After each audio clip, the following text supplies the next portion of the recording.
Amén, amén y amén. Bien, iglesia, tomen sus Biblias. Tenemos mucho trabajo. Estaremos en Mateo capítulo 4. Estudiamos Mateo todo el año. Saquen una Biblia. En el teléfono sirve. Las copias en papel quizás sean mejores. Este sermón es de la Biblia. Es sobre la Biblia. Eso hacemos aquí. Enseñamos la Biblia. No solo me miren. Saquen una Biblia. Bien. Si lo ven, estamos en el capítulo 4. Solo veremos 11 versículos, pero estaremos en unas 11 escrituras diferentes, así que tienen que rebotar bastante. Verán que el título aquí se llama La tentación de Jesús. Y así que parte de esto va a ser repaso. Si prestan atención, lo cual sé que docenas de ustedes lo hacen, entonces dirán, no he oído algo de esto antes. Sí, pero todavía están pecando. Sí, así que tenemos que seguir cubriendo esto. Y he aquí por qué. Jesús es tentado en cada forma en que nosotros lo somos. Y cuando empecé a ir a la iglesia, yo no crecí en la iglesia. Quizás ya lo he dicho. Fui salvo cuando era estudiante de secundaria. Empecé a ir. Y fui mayormente a iglesias bautistas del sur, ¿de acuerdo? Y vaya, aman la Biblia, aman la Biblia. Y hablaban mucho de no pecar. Muchos mensajes, principalmente uno. Dios los bendiga. Escuchaba cada semana, Dios es bueno, tú eres malo, esfuérzate más. Pero nadie me dio indicaciones. Solo decían, no. Y a veces recuerdo a un predicador diciéndome, escucha, cuando te vuelves un cristiano de verdad, ni siquiera querrás pecar. Y pensé, bueno, rayos, ¿fue eso un pecado? ¿Acabo de pecar? ¿Fue ese? No lo sé. Bien, entonces, todavía lucho con la tentación, incluso hoy, y soy un cristiano profesional. ¿Hay alguien más en el lugar que luche con la tentación? Oh, bien, solo nosotros y Jesús. Si no lo haces, no sé qué decirte. Estás tan desilusionado que no puedo ayudarte, ¿de acuerdo? Este sermón no trata solo de Jesús venciendo la tentación, ya que la Biblia dice que fue tentado en todo como nosotros, según Hebreos. Testigos de Jesús siendo tentado por el diablo en persona, no solo por alguien cercano, sino directamente por el maligno. Y lo que deseo que observe son las lentes para ver con la guía divina y el Espíritu de Dios en nuestro interior. Vencer la tentación y andar en la libertad que Cristo compró para nosotros. Así que en Filipenses y Colosenses, cuando Pablo nos dice, anden de una manera digna del Evangelio de Jesús, básicamente solo dice, escuchen, han sido liberados. Así que caminemos en esa libertad. Aquí vamos, Mateo capítulo 4, comenzando en el versículo 1. Comienza así, entonces ahora no puedes simplemente, aquí está el sermón de la semana pasada.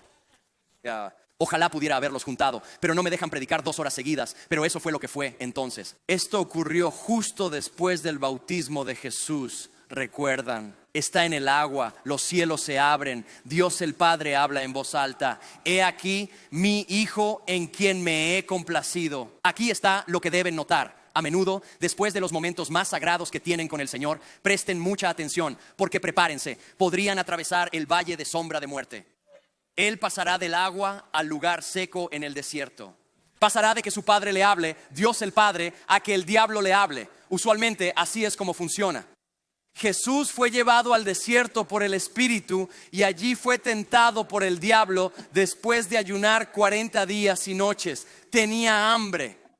Tiene mucha hambre.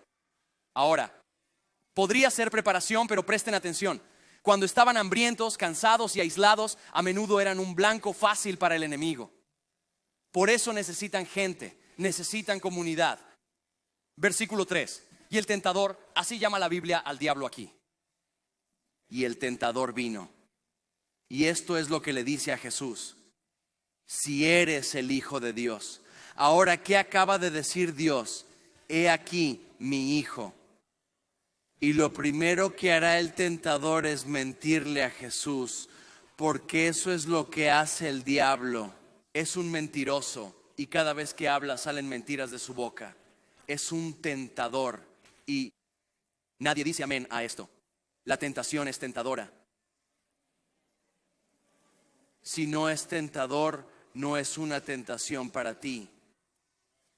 Y que un grupo de personas sea tentado por una cosa y tú seas tentado por otra, no significa que seas más santo que el otro grupo.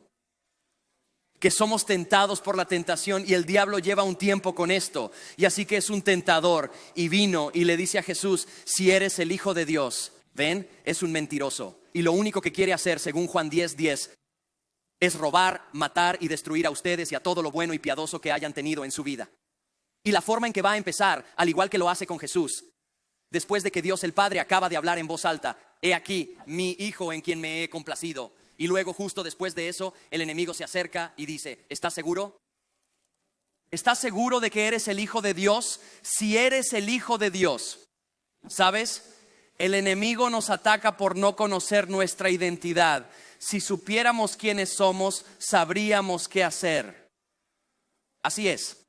Que el diablo no nos dice qué hacer, el mundo no nos dice qué hacer, solo Jesús nos dice quién soy. Y sé cómo son algunos de ustedes. Dicen, sí, pero a veces tengo dudas. De acuerdo. ¿Saben lo que Dios quiere que hagan con sus dudas? Recojan sus dudas, sigan a Jesús. Lo que el enemigo quiere que hagan es que crean sus dudas y duden de sus creencias. Y lo que Dios quiere que hagan es dudar de sus dudas y creer en sus creencias. Si conocieras tu identidad en Él, podríamos caminar dignamente con el Evangelio de Jesucristo. No sé si has pensado en esto al hablar de la tentación. He sido cristiano 1 minuto. O sea, mucho tiempo. Me salvé en el 52, cuenta. Es bastante. Y todavía me tienta. Mucho. Mucho. ¿Has llegado al punto de mirar tu andar con Jesús y estás muy metido en ello? No es algo casual para mí, ¿vale? Estoy totalmente dentro. Confío en Jesús, amo su palabra, lo puedo predicar, lo comprendo perfectamente. Y aún así pensé que estaría un poco más adelantado en mi camino de fe de lo que estoy ahora. ¿Cómo es posible que las mismas tentaciones de los 15 años sigan presentes a los 52?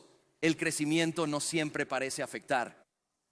Oí una cita increíble de John MacArthur, que ya está con el Señor. Lo estaban entrevistando. Es un maestro bíblico increíble. No era la persona más amable que hayas conocido, ¿verdad? Era directo al hablar de la santificación y eso me encantó mucho. Mientras creces en Cristo, pecas menos y te sentirás peor. ¿No es eso cierto? Cuando me salvé, pensé que si estaba sobrio y célibe varios días seguidos triunfando, sería un santo. Y ahora siento que el Espíritu Santo me guiará fuertemente si no trato a mi esposa con respeto. Me preocupa mi idoneidad para el ministerio. El proceso de santificación es real y tenemos un enemigo. Y él intenta robar, matar y destruir. La tentación nunca se irá hasta que estés con el Señor. Escucha esto, es una locura. Llevamos solo 3 semanas del año y 536 personas han dado su vida a Cristo. Así que tú adivina qué, no se hace más fácil. De hecho, será más difícil. El enemigo no se metió mucho contigo antes, pero ahora eres su enemigo, así que se pondrá serio. Entonces, ¿por qué si amas a Jesús hace mucho tiempo y veo que algunos de ustedes lo han amado mucho tiempo, ¿vale? Puedo afirmarlo. Bien, esta es la razón por la que no es más fácil. Si te preguntas por qué sigues siendo tentado, es porque al ser salvo, bueno, la Biblia dice que tu corazón de piedra fue arrancado y que te dieron un corazón de carne, ¿de acuerdo? Te dieron el corazón de Dios. La Biblia menciona que tu alma pasó de la muerte a la vida. Tu eternidad cambia para siempre, por siempre y para siempre. Fuiste adoptado en la familia de Dios. Todas esas cosas ocurrieron en un instante, pero lo que no sucedió fue que Dios no te dio una mente nueva. Y tienes la misma mente que tienes. Ahora, lo que se nos ofrece, según Filipenses capítulo 2, es la mente de Cristo. Pero Dios no mete la mano y te saca el cerebro para darte uno nuevo. Entonces, si compartes la misma historia familiar, educación, pasado y orden de nacimiento, estás cableado de la misma manera. Todavía tienes esas cosas. Así que en Romanos capítulo 12, Pablo va a decir esto. Os ruego pues, hermanos, y la razón por la que está el pues es porque en los primeros 8 capítulos del libro de Romanos, Pablo simplemente expone el evangelio. No tengo tiempo de cubrirlo, ¿vale? Dice, no me avergüenzo del evangelio. Todos pecamos y estamos lejos de la gloria de Dios. La paga del pecado es muerte, pero el regalo de Dios es vida eterna en Cristo Jesús. Dios demostró su amor en que, siendo aún pecadores, Cristo murió por nosotros. Que a pesar de que tenemos esta lucha interna entre el pecado, ¿quién salvará a un miserable como yo? Gracias a Jesús, que por lo tanto ahora no hay condenación para los que animan a Jesús. Esos son los primeros 8 capítulos, muy rápido. Y entonces, los capítulos 9, 10 y 11 hablan del rol del pueblo de Dios en la culminación de todo. Por lo tanto, según el Evangelio y el papel de Israel en la consumación de todas las cosas. Del final de Romanos, el Evangelio nos transforma y guía nuestra vida. En el 12:1 Él dice así, visto que es real por amor de Dios: ofrezcan sus cuerpos como sacrificio vivo, santo y agradable. Intenta tú también. Aceptable a Dios, lo cual es vuestro culto espiritual. En otras palabras, cuando ves correctamente a Dios por quien es, la respuesta normal es que entregas toda tu vida como un sacrificio vivo a Dios. Y tú dices, está bien, genial, Pablo, ¿cómo? Me alegra que preguntes. Hay un proceso de 2 pasos para vivir una vida en la que te entregas a Dios en adoración. Primero, dice, no os conforméis a este mundo. Número 2, sed transformados por la renovación de vuestra mente. Así se hace. ¿Por qué hay que transformar la mente? Aún mantienes la misma mente pecaminosa y los mismos patrones. No os conforméis al patrón de este mundo. Usar la palabra conformar es por su sentido constructivo. Algunos de ustedes saben, nuestra gente de Palatka también. ¿Han vertido alguna vez hormigón? Si lo haces tú mismo, primero debes construir un molde. No me refiero a pagarle a alguien para que lo haga. Luego mezclas el concreto y lo viertes en el molde, y este se conforma al patrón que construiste. Si quieres una piscina de riñón, haces un molde de riñón. Si quieres un corazón, haces un corazón, lo que sea. Lo que Pablo afirma es sociológicamente válido. Vivimos en un mundo que nos dicta cómo vivir. En toda nuestra vida antes de Cristo, hemos sido conformados al patrón de este mundo. Y entonces Pablo dice, ya no vivan así. Cambiad con la renovación de la mente. El mundo les dirá cómo hacer el sexo, el dinero y el estatus, ¿verdad? Y Pablo dirá, alto, no te viertas. En lugar de seguir el molde del mundo, renueven su mente. Aquí les explico cómo hacerlo, ¿de acuerdo? Sino transfórmense por la renovación de su mente para que al probar disciernan la voluntad de Dios, lo bueno, aceptable y perfecto. Y así es como renuevan algo. Todas saben esto. Señoras, cuando se ponen esmalte nuevo, ¿qué hacen? No solo le ponen más. Sus uñas quedarían así de gruesas si hacen eso. Sería solo un gran grumo de lo que esté ahí, ¿vale? No, ¿cómo lo hacen? Si van a renovar algo, deben quitar lo viejo y luego ponerlo nuevo, ¿sí? Señores, al pintar su coche no basta con pintar encima. Hay que lijarlo bien para que la pintura dure. Lo mismo al renovar pisos, quitar lo viejo y ponerlo nuevo. Esto es lo que Pablo nos dice. La forma de renovar nuestra mente no es conformarnos al patrón de este mundo. Identificamos las antiguas mentiras aceptadas. Renovamos la mente basándonos en la verdad de la palabra de Dios, sumamente crucial. Si abren en Efesios capítulo 6, este es el texto preeminente sobre la tentación y la batalla espiritual. El año pasado hicimos una serie completa sobre la batalla principal de los cristianos para caminar con Jesús. Es mayormente una batalla en la mente. Efesios capítulo 6 versículo 10 dice, son fuertes en el Señor y en el poder de su fuerza. ¿De quién es el poder? De Él, no de tu poder. Miren, me enseñaron, no de forma explícita, no creo que la gente quisiera decírmelo, pero me enseñaron que la vida cristiana correcta era controlar el pecado.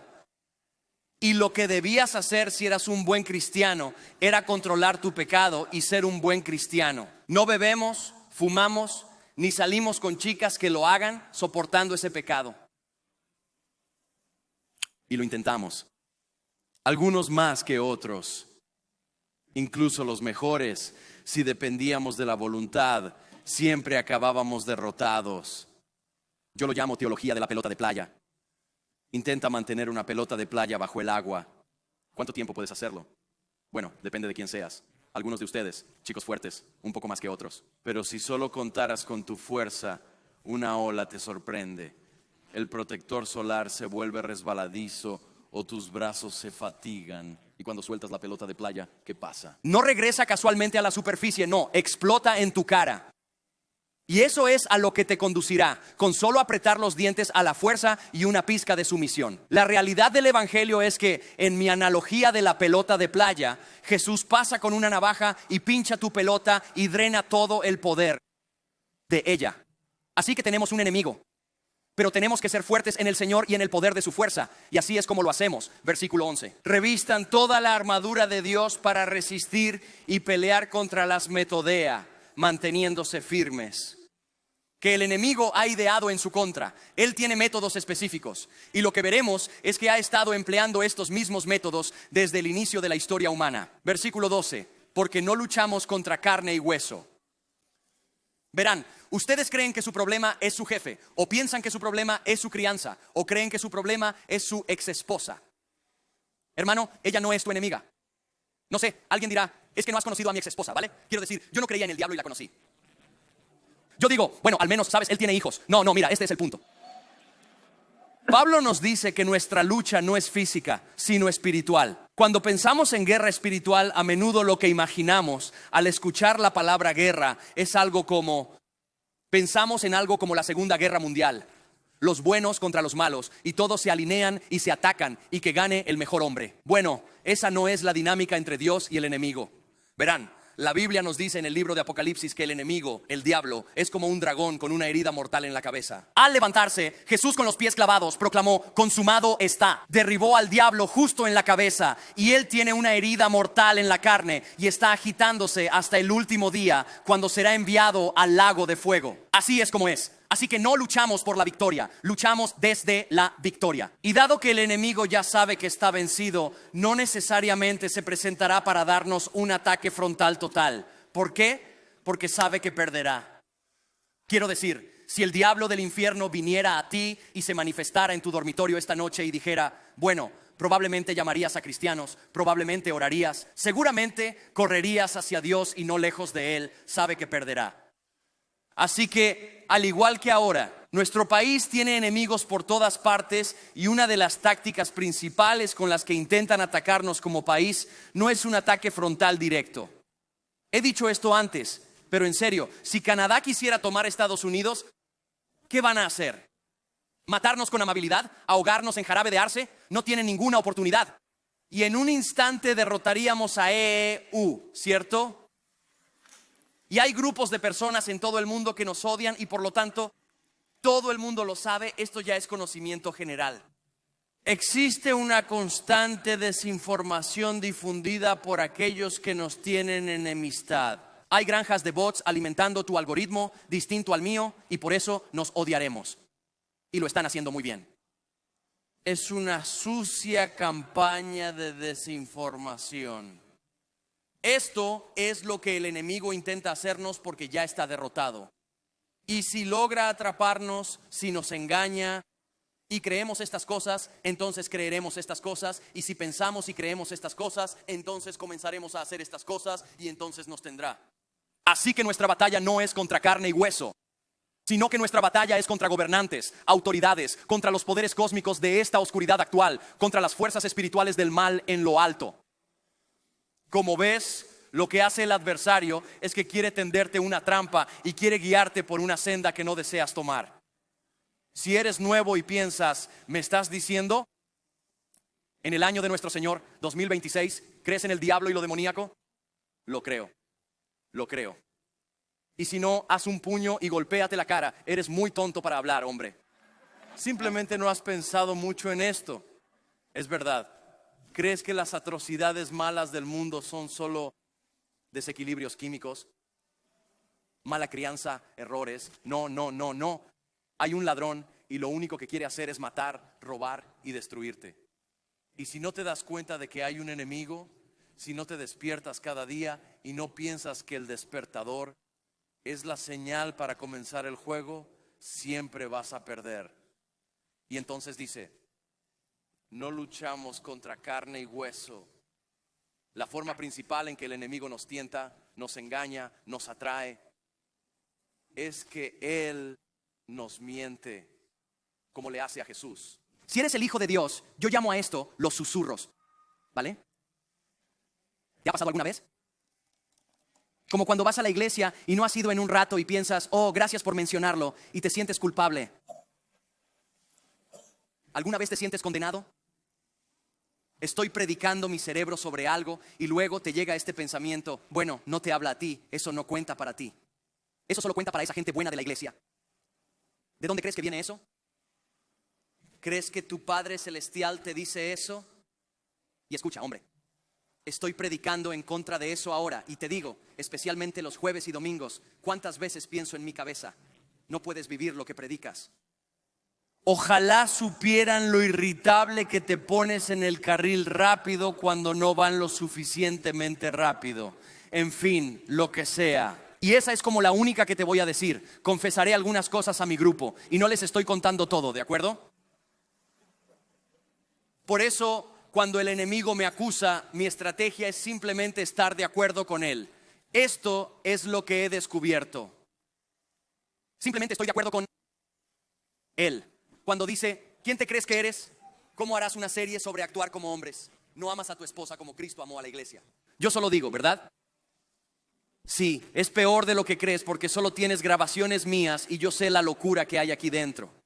Y aunque no puedo cumplir con el ideal de Dios, Él todavía me escogió, Él todavía murió por mí, Él todavía me llamó, Él todavía me ungió. Y usa a un tonto como yo para proclamar que la cruz es la salida de todo esto. Y así Pablo por el resto de su tiempo nos va a decir cómo luchar, cómo ir a la guerra. Lo que quiero que veas es que todo está arraigado en su palabra. Al vestirte con la armadura de Dios, demuestras tu dedicación a su palabra. Versículo 13, por tanto, tomad toda la armadura de Dios para poder resistir en el día malo. Y habiendo hecho todo, manteneos firmes, estad firmes. La razón por la que dice firme 4 veces es como toma una postura o mantén tu posición. Es pelear, pelear, pelear, pelear.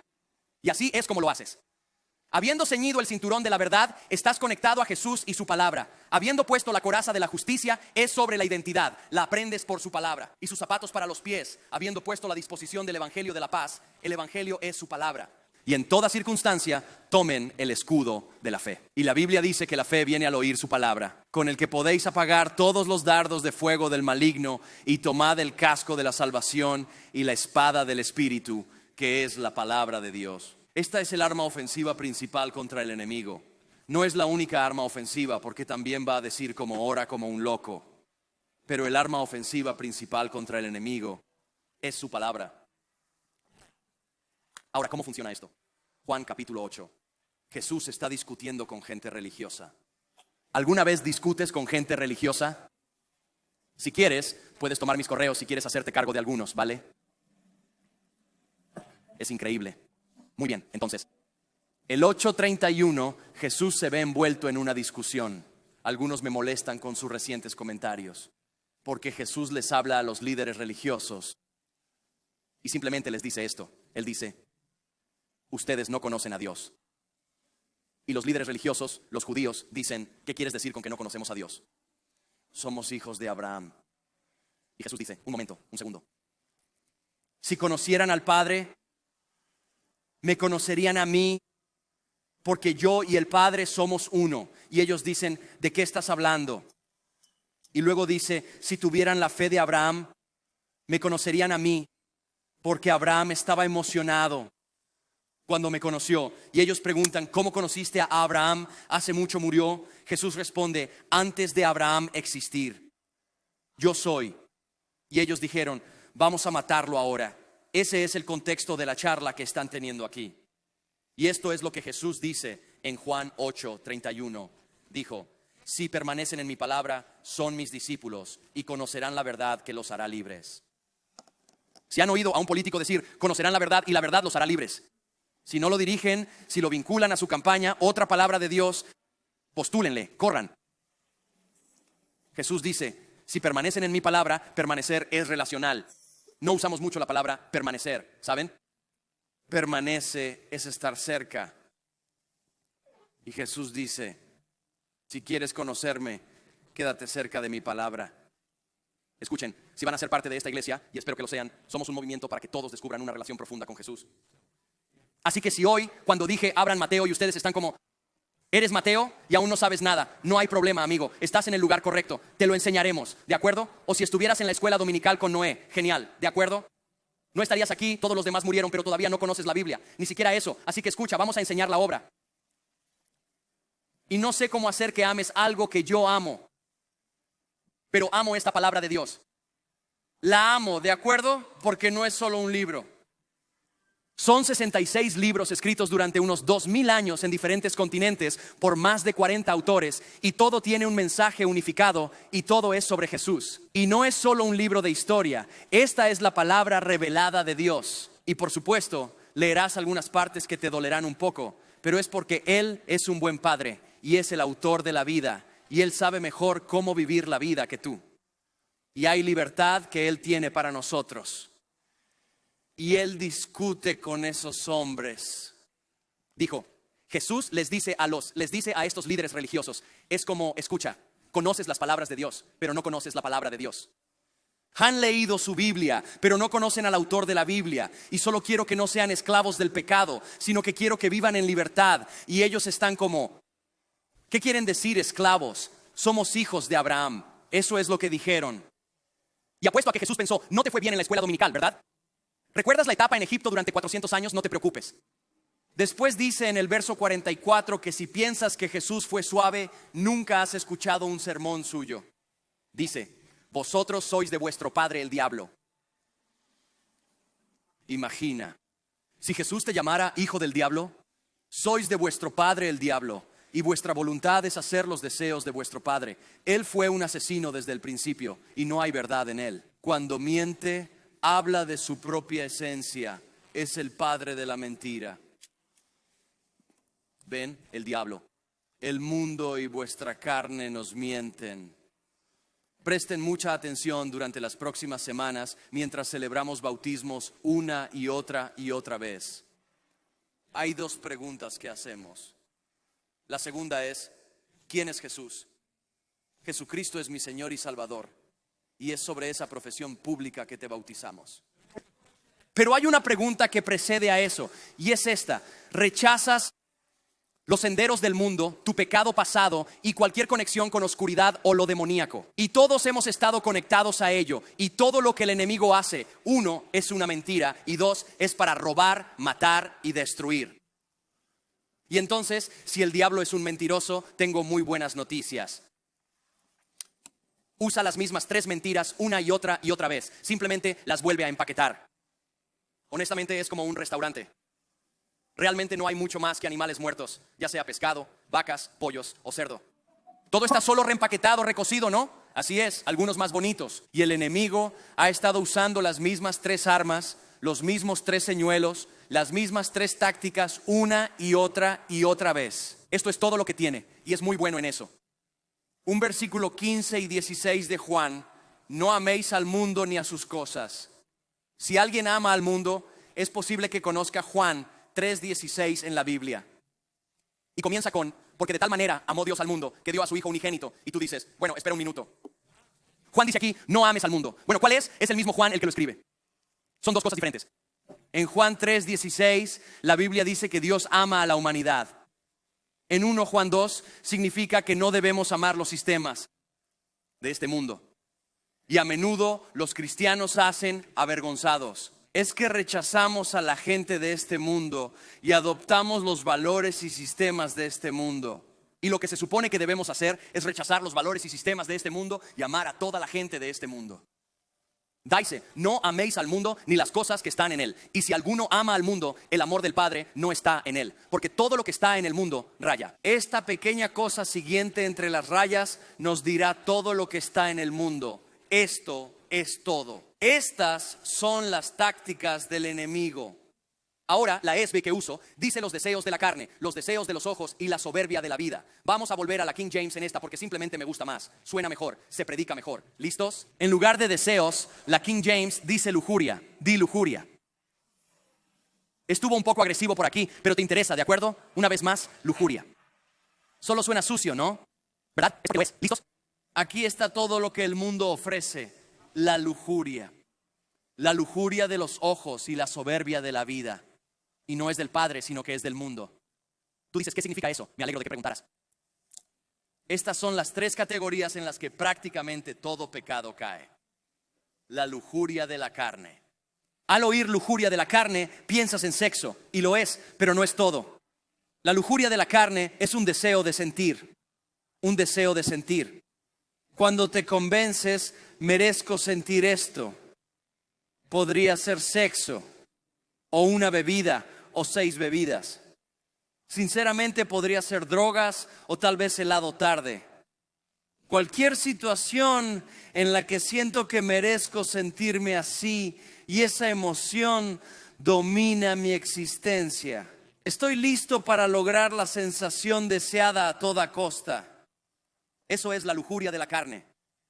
La segunda, la lujuria de los ojos. Este es el deseo de tener. Esto es sobre las cosas. Esto es sobre las posesiones. Cuando confiamos en dinero o cosas para ser felices, nos exponemos. Es cuando uno se dice, si tuviera ese auto, ese vecindario o esos pantalones, sería feliz. A veces la satisfacción está más cerca de lo que pensamos. Y todos pensamos esto sobre algo. Y la última es el orgullo de la vida, un deseo de ser. Es sobre estatus, poder, posición. Esta es la razón por la que te sientes deprimido al ver el Instagram de otros, porque te comparas y crees merecer una vida superior a la de ellos. Eso es esto. Estas son las tretas del rival. Y ya les he dicho esto antes, pero el diablo es como un buen pescador de lubinas. No le importa cómo te atrape, solo quiere atraparte. Lanza la lujuria de los ojos, pone ese señuelo sonajero y dices, no, no me sirve. Él dice, no hay problema. Quita el anzuelo y coloca un hula popper, lánzalo y sentirás un poco de satisfacción. Entonces dirás, no está mal, sigo adelante. Luego quita ese y ata el señuelo más grande de Florida, ese gusano morado oscuro. Lo lanza y solo tiembla, tiembla, tiembla. Esa es la lujuria de la carne. Dices, sí, ja, no, y te atrapó. No me crees bien, Santiago, el hermano de Jesús lo expresa así, pero cada uno es tentado cuando es seducido y seducido por su propio deseo. Ser atraído no es pecado, es tentación. Pero cada uno es tentado cuando es atraído y seducido por su propio deseo. Luego el deseo concebido da a luz el pecado. Cuando el pecado madura, trae la muerte. Y así es como actúa el diablo. Pasiones carnales. Orgullo de la vida. No lo digas en voz alta, te avergonzarás. Si fueras el diablo, ¿cómo intentarías atraparte? Debes luchar contra eso. Debes luchar contra eso. Si fueras el diablo, ¿cómo intentarías atraparte? Y él lo sabe porque te ha estado vigilando. Ha revisado tu Instagram, sabe cuál es tu punto débil, ¿entiendes? La Biblia dice que el diablo anda como león rugiente buscando a quien devorar. Si hubiera un león real intentando matarte, vivirías tu vida diferente. Y de hecho lo hay. Pero si el zoológico llamara y te dijera, el tipo 3 filas allá, justo ahí, avísale que se escapó un león y solo quiere matarte a ti, no a los demás. No le gustan ustedes, solo a ti. Piensa en cómo irías a tu coche diferente. Al final del servicio, no solo dirías, no sé si así caminas, pero no irías simplemente a tu coche. Al llegar a las puertas, preguntarías a la gente, oigan, ¿alguien ha visto un león? ¿Hay algún león por aquí? Si tienes hijos, enviarías primero al que menos te agrada. Oye, entra al coche, mira, si hay un león allí. Modificarías tu actitud, cambias, hay un enemigo que quiere aniquilarte. Y si supieras cómo te atacará el enemigo, ¿no tendrías la ventaja clara? Si estás en un grupo de discipulado y te rindes cuentas, esta es la forma en que converso con ellos. Si yo fuera el diablo, así intentaría matarme. Ustedes vigílenme en estas áreas. Y entonces, el diablo ha estado haciendo esto desde el principio. Esta es una de mis cosas favoritas de las Escrituras. Solo tiene un autor. Si vas hasta el Génesis 3, cuando todo esto comenzó, dice esto. Ahora bien, la serpiente, el mismo enemigo, era más astuta que cualquier otra bestia del campo que el Señor Dios había hecho. Y le dijo a la mujer, ¿de veras dijo Dios? ¿Ves lo que hace aquí? Viene con una mentira, el giro. El enemigo siempre quiere que dudemos de al menos 3 cosas de Dios: la palabra de Dios, la obra de Dios y el valor de Dios. Quiere que digamos, ¿es eso lo que Dios realmente dijo en la Biblia? Y luego si dices, bueno, lo dijo, él dirá sí, pero no. Quiero decir, eso es solo un libro viejo. ¿Y qué sabe él? Dios no sabe nada de citas. No tenía una aplicación de citas, no sabe nada de dinero. No existía el mercado de valores. El enemigo busca que nos pongamos por encima de la palabra de Dios en vez de estar bajo su autoridad. Y solo te digo algo. Si alguna vez te encuentras en una iglesia, porque sé que no todos vivirán aquí para siempre. Si te encuentras en una iglesia que está en autoridad sobre la palabra de Dios, dirás, bueno, sé lo que dice, pero eso no es lo que significa. Y si miras un poco con un ojo y no lees esa parte, esto es lo que significa. Levántate, toma tus cosas, toma a tus hijos, vete, no vuelvas jamás. Eso no es una iglesia, es un culto, ¿de acuerdo? Porque la iglesia se sostiene sobre la palabra de Dios, y alejarse de la palabra de Dios es alejarse de Jesús. Aquí es donde se encuentra la vida. Y esta ha sido la táctica del enemigo desde el principio. Dice él, ¿es eso lo que Dios dijo de verdad? Dijo Dios, no comeréis del árbol del jardín. La mujer dijo al siervo, podemos comer del fruto de los árboles del jardín. Pero Dios dijo, no comeréis del fruto del árbol que está en medio del jardín, ni lo tocaréis o moriréis. Ella añadió lo último. Eso es legalismo puro. La realidad es que Dios está contigo, no en tu contra. Solo había un no debes, había un montón de debes. Él es un buen Dios. El siervo le dijo a la mujer, no morirás. Eso es una mentira. Porque Dios sabe que al comerlo, vuestros ojos se abrirán y seréis como Dios, conociendo el bien y el mal. Esto es lo que está diciendo. No necesitas de Dios. Tú puedes con esto. Eso es mentira. Y cuando la mujer ve tu cabello, puede tener una reacción adversa. Y cuando la mujer vio que el árbol era bueno para el alimento. Eso es lujuria carnal. Eso es lo que es. Yo merezco esto. Y era un deleite para los ojos. Ese no es difícil de entender. Está ahí mismo. Esa es la lujuria de los ojos. Esa es la satisfacción. Yo quiero esto. Y que el árbol era deseable para hacer a uno sabio. Esa es la vanidad de la vida. Dime qué hacer. Tomó de su fruto y comió. Y también dio a su marido quien estaba. ¿Qué dice ahí, amigos? Tan callado como Adán. Eso es lo que nos metió en este problema. Está bien, no te preocupes. Lamento despertarte. Acabamos de pasar un año, pero volveremos. Perdón. Estaba con ella. Y él comió. Está bien. Así fue solo preparación. Para que entendamos lo que pasa en Mateo capítulo 4. ¿Por qué la tentación nos atrae tanto? ¿Cómo logra el enemigo seguir influyendo en nosotros? Es una guerra mental complicada. Nos miente para intentar que cuestionemos nuestra identidad y que cuestionemos la palabra de Dios, las palabras de Dios y la obra de Dios. Y si logra que pensemos algo, podemos sentir algo. Y si pensamos y sentimos algo, haremos algo. Y Él nos lleva por un camino a la destrucción. Lo correcto y lo incorrecto no te sostendrán ante la tentación en tu vida. Pero cuando comenzamos a entender que Él es un buen pastor, y cada vez que obedecemos su voz, especialmente cuando no la entendemos completamente, nos lleva a la vida abundante porque nos lleva a Él. Y cada vez que decimos, olvídalo Dios, yo puedo, conduce a la muerte y a la destrucción. Mateo 4. Entonces Jesús fue guiado por el Espíritu al desierto para ser tentado por el diablo. Y después de haber ayunado 40 días y 40 noches, tuvo hambre y vino el tentador y le dijo, si eres el Hijo de Dios, ordena que estas piedras se conviertan en panes.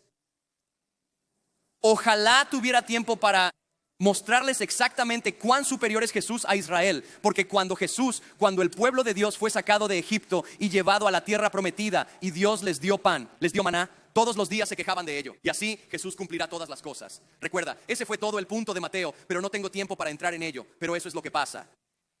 Y él dice, muy bien, si eres el Hijo de Dios, entonces ordena que estas piedras se conviertan en panes. Esto es lujuria carnal. Si puede transformar agua en vino, puede convertir piedras en alimentos, ¿no le resultaría complicado? Y aquí está la mentira, aquí está la lujuria de la carne. Mereces sentirte así. No confíes en Dios para ser tu príncipe de paz. Ocúpate tú mismo. Ahora, esto es lo loco, esto es lo loco. La inmensidad de esta tentación está por todas partes. Podría ser todo, desde inmoralidad sexual hasta te atiborras porque te hace sentir bien en ese momento. Y en última instancia, ahora las consecuencias no son siempre las mismas. Hay una diferencia entre como crack y helado, ¿de acuerdo? Pero el núcleo no lo es. El núcleo es como, no me gusta cómo me siento y merezco sentirme diferente. Y no te estoy buscando a ti, Dios. No te estoy buscando a ti. Estoy buscando consolarme a mí mismo. Voy a automedicarme. Eso es lo que es. Y entonces así responde Jesús. Pero Jesús contestó, esto es importantísimo. Escrito está. Aquí está la clave. En las 3 tentaciones Jesús dirá, escrito está. Creo que oí al pastor Britt decir esto hace unos 10 años. Dice, las 3 palabras más importantes en toda la eternidad son, está terminado. Las 3 palabras más importantes para vivir tu vida hoy son, está escrito. Cada vez lo que Jesús mismo va a hacer es arraigar su vida en la palabra de Dios. Él no se dejará dominar por sus sentimientos y no creerá las mentiras del enemigo. Y Jesús respondió, escrito está, no solo de pan vivirá el hombre, sino de toda palabra que sale de la boca de Dios. Verás, lo que Jesús dice es que mi fe en Dios es mayor que los sentimientos de mi carne. Si los cristianos americanos pudieran asimilar eso, el mundo entero cambiaría. No creas todos tus sentimientos. Los sentimientos guían, pero pueden ser tiranos. En un mundo que dice, sigue tu instinto, vive la humanidad. Siente lo que sientas y deja que eso te impulse. Esto es lo que este mundo nos dice y es una mentira. La Biblia dice, escrito está, no solo de pan vivirá el hombre, sino de toda palabra que sale de la boca de Dios. Verás, este es el mensaje de la Biblia. Hebreos 4:12. La palabra de Dios es poderosa y efectiva. Es más penetrante que cualquier espada. Llega al alma y al espíritu, discerniendo pensamientos e intenciones del corazón. Lo que Jesús nos enseña es que a pesar de nuestros sentimientos cambiantes, la palabra de Dios siempre será verdadera. Si tus sentimientos no concuerdan, proclama la palabra de Dios y con el tiempo, con ayuda del Espíritu, tu vida se alineará a la palabra. Ahora el diablo cambia táctica. Versículo 5. Llevó a Jesús a una ciudad santa, lo puso en el pináculo del templo y le dijo, si eres el Hijo de Dios, mira lo que hace. Solo está dudando de su identidad. Dice, lánzate abajo porque escrito está. El diablo va a citar la Biblia. Totalmente fuera de contexto. ¿Cómo vas a superar a Jesús en piedad? Es increíble que lo intente. Cita del Salmo 91. ¿Sabes qué es todo el Salmo 91? El Salmo 91 es como Dios cuida a sus hijos si confían en Él. Cita esto del Salmo 91. Dice, mandará a sus ángeles por ti y en sus manos te llevarán para que no hieras tu pie en piedra. Esta es la soberbia de la vida. Es como, está bien Jesús, si eres quien dices ser, ¿por qué no te haces valer? ¿Jesús vino a hacerse valer? No, dijo, no vine a ser servido, sino a servir y dar mi vida en rescate por muchos. Cuando hacemos del mundo nuestro centro, al final lo único que tendremos seremos nosotros. Esto nos lleva a adorar nuestra propia autoestima. No es bueno. El enemigo te dice, haz que Dios te pruebe cuánto te ama. Y Jesús dice, yo no tengo que hacerlo. Tú tampoco, por cierto. Porque Romanos 5:8 dice que Dios demuestra su amor. Mientras éramos pecadores, Cristo murió por nosotros. Versículo 7, Jesús le dice, de nuevo escrito está, no tentarás al Señor tu Dios. Rechaza la mentira, se para en la verdad. Versículo 8, el diablo lo lleva a un monte alto y le muestra, hay una pista de qué tentación es y solo te queda una por elegir. Y le mostró todos los reinos del mundo y su gloria y le dijo, todo esto te lo daré, esta es la codicia de los ojos. Si te postras y me adoras, y entonces Jesús le dijo, apártate de mí, Satanás, porque está escrito, adorarás al Señor tu Dios y solo a Él servirás. Y el diablo se fue y he aquí ángeles vinieron y le sirvieron.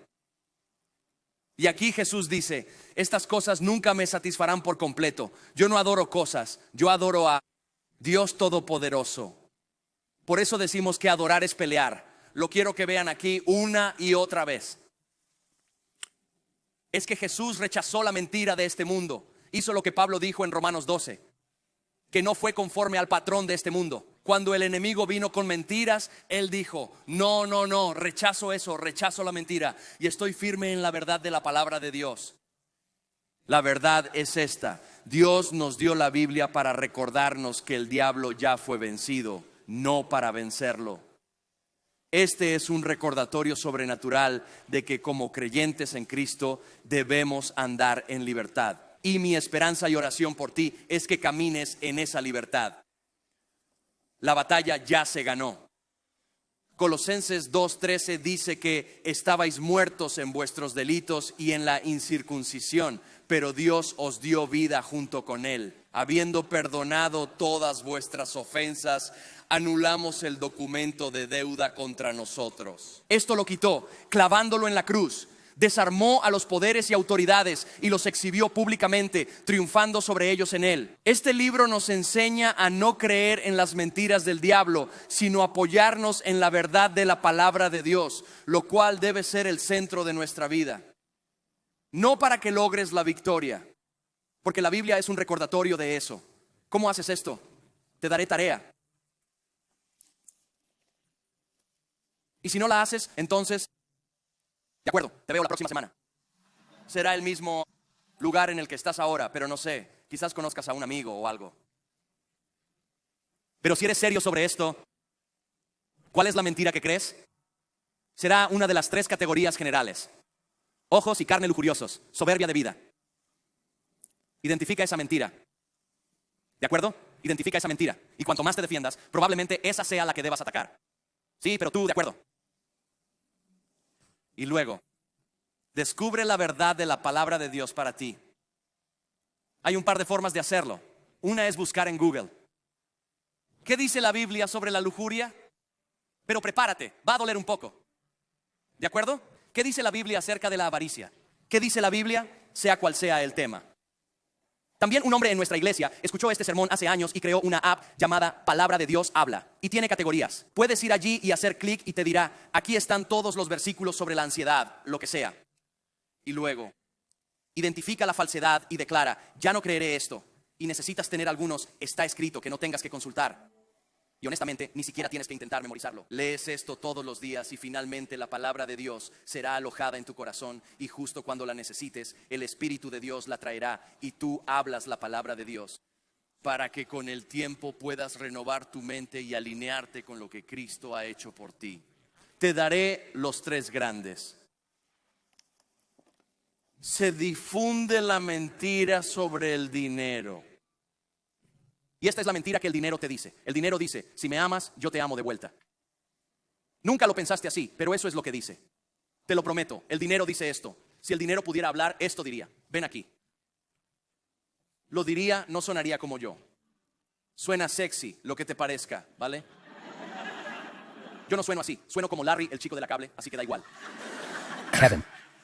Pero el dinero es, si me amas, te amo de vuelta. Y te prometo 2 cosas. Te prometo satisfacción. Ese barco te lo hará. O te prometo seguridad. Te dejo entrar a esta cuenta y te sentirás todo seguro. Y es solo una mentira. Lo bueno es que es la más fácil de encontrar versículos porque Jesús habló de dinero más que nada. Impactante, ¿no? Y en Mateo capítulo 6 dice, no guarden tesoros en la tierra donde la polilla y el óxido destruyen y donde los ladrones roban, sino guarden tesoros en el cielo, donde ni la polilla ni el óxido destruyen y donde los ladrones no entran a robar. Quizás memoriza Mateo 6:21, porque donde esté tu tesoro, allí estará tu corazón. Y solo pregúntate, ¿quiero que Jesús tenga mi corazón? ¿Quiero que el enemigo tenga mi corazón? Porque donde esté mi tesoro, mi corazón lo seguirá. Puedes memorizar otro del mismo sermón. Mismo capítulo, busquen primero el reino de Dios y su justicia, y todo lo demás se les añadirá. Quizás seas tú, esa es difícil de identificar. ¿Sabes por qué? Nadie sabe que es codicioso. Te reto a preguntarle a alguien que te ame lo suficiente para decirte la verdad. Aquí hay otra mentira, una grande. En nuestra cultura, el sexo es solo físico. Como que no es gran cosa. Esto puede ser fornicación, significa tener sexo con alguien con quien no estás casado. Y de nuevo, según la Biblia, el matrimonio es un hombre, una mujer, una vida. Y la Corte Suprema no es suprema. Dios es supremo. Él inventó el matrimonio y Él lo define. Y no te odio, hombre, te amo, ¿de acuerdo? Te amo. Quiero que seas libre. Y escucha, sé que los que aplauden son cristianos casados, ¿me entiendes? Sé que algunos entienden el sexo fuera del matrimonio. Oh, espera. No. Escúchame bien. Solo sé que aquí se ha intentado imponer autoridad sobre la palabra de Dios en la iglesia. Sabes, es la tentación que te está agotando el enemigo. En Corintios 6 se advierte, huid de la inmoralidad sexual, todo pecado queda fuera del cuerpo, pero el inmoral peca contra sí mismo. ¿O no saben que el cuerpo es el templo del Espíritu Santo en ustedes? ¿De quién son? No son suyos, fueron comprados. Glorifiquen a Dios con su cuerpo. Si luchas con la lujuria, Job 31:1. Hice un pacto con mis ojos de no mirar con lujuria a una mujer. Espero que esto no sea demasiado. ¿Me ves buscar ese? ¿Saben sobre qué tienen que hacer pactos? Cosas con las que luchan. La Biblia decía que Job era el hombre más justo de la tierra y él está haciendo un pacto con sus ojos de no mirar con lujuria a una mujer. ¿Por qué? Porque su hermano tenía un problema. Así que tú memoriza esto. Una de las mentiras más grandes que está paralizando a los creyentes ahora mismo. Y en realidad es un problema de orgullo. Porque el ego y la inseguridad están arraigados en lo mismo. No sabes quién eres. Una de las mentiras más grandes con las que el enemigo nos engaña siempre es esta: eres tu pecado. No puedes ser amado por Dios debido a algo que hiciste. Y mira, Él te conoce, te ha visto, así que tiene la cinta sobre ti, así que profundiza y va a ese lugar que más te duele. No, tú eres tu divorcio y eres tu aborto o el que pagaste. Y tú eres tu adicción y tú eres tu carrera fallida y eres tu bancarrota o tu trastorno alimenticio o tu aventura o tu lo que sea esa cosa. Eso es lo que el enemigo quiere que creas. Y la Biblia diría, no. Solo Jesús puede decirte quién eres. Y si creyeras la verdad de la palabra de Dios, cambiaría todo en tu vida. Segunda de Corintios 5:17. Este es un versículo famoso. Dice, por lo tanto, si alguien está en Cristo, es una nueva creación. Lo viejo ha pasado y he aquí, lo nuevo ha llegado. Y al final empieza a escupir sus mentiras sobre ti. Dirías, vaya, estás hablando del viejo yo muerto. No tengo que hacer lo que solía hacer porque no soy quien era. Estoy vivo en Cristo, soy una nueva creación. Y al llegar Pablo al final de su presentación del Evangelio en Romanos, reúne muchos versículos y pregunta, ¿qué diremos ante esto? Estas cosas son las cosas que el enemigo está tratando de usar para mantenerte separado de Dios. Él dijo, ¿qué diremos a estas cosas, estas mentiras? Si Dios está de nuestro lado, ¿quién podrá estar en nuestra contra? Si nos dio a su Hijo, ¿no nos dará también todo lo demás? ¿Quién acusará a los escogidos de Dios?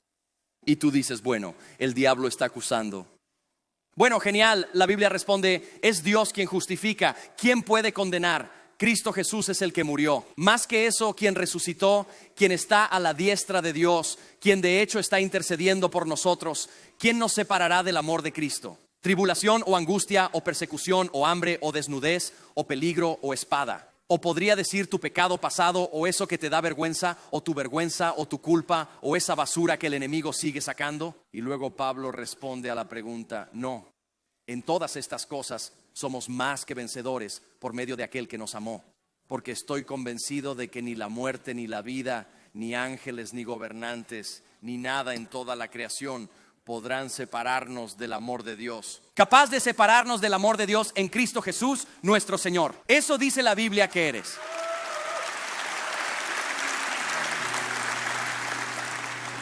Si quieres ir más avanzado, la realidad es ese deseo, la lujuria de la carne, de los ojos y el orgullo de la vida. Solo se hallará en Jesús.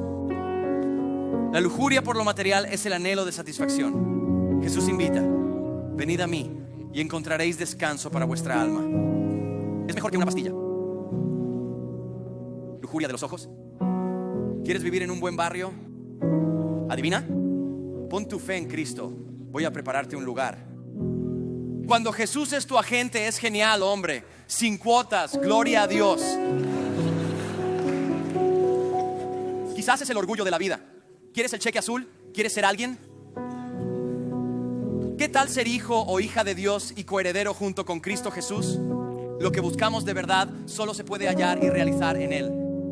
Cuando nos enfocamos en eso, todo en este mundo se vuelve extraño, muy extraño. Te invito a que te levantes y voy a orar por ti. Y responderemos después de orar. Aquellas personas que requieren a Jesús son las únicas que deben entonar, ofrecer y suplicar en oración para recorrer este mundo. Si crees que puedes, haz lo que quieras. Pero para los que decimos, Señor, te necesito. De verdad, te necesito. Necesito tu ayuda. Necesito creer tu palabra y dejar la mentira. Necesito dejar de ir por los mismos caminos y esperar resultados distintos. Señor, te necesito. Cantaremos, daremos y oraremos. Permítanme orar. Buen Padre Celestial, gracias. Dios, nos diste tu palabra. Dios, no solo como guía, sino como revelación sobrenatural de tu voluntad. Al final, la historia es que no podemos hacerlo solos. Te necesitamos. Hacemos esto, Dios, caemos y decimos, Señor, cuando venga el enemigo, te necesitamos. Y Jesús, gracias porque no solo dejaste consejos, sino el ayudador, el consolador. El Espíritu de Dios está en nosotros. El mismo que te resucitó vive en nosotros. Podemos decir, diablo, retírate. Y que los ángeles nos ministren. Ruego que hoy, firmes en tu verdad, digamos, diablo, apártate. Y entonces seremos aquellos mensajeros que se servirán mutuamente. Dios, pido victoria, Señor. Ruego que las cadenas se rompan. Pido que hombres y mujeres anden de forma digna al Evangelio de Jesucristo, porque dejaremos de creer en las falsedades y nos sostendremos en tu verdad. Oramos en el nombre de Jesús. Amén. Vamos a cantar, amigos. Adorar es luchar contra el diablo, quien quiere dominarte. Al adorar afirmamos que Dios manda, no Él. Cantamos exclusivamente para Dios. Vamos a traer nuestros diezmos y nuestras ofrendas. Vamos a buscar primero el reino de Dios y su justicia. Di, no estoy poniendo mi afecto en estas posesiones. Dios, te amo, y hacia donde vaya mi tesoro, mi corazón irá tras él, y yo te valoro más que a todo. Toma todo mi corazón, Dios. Y vamos a orar ahora. Respondamos.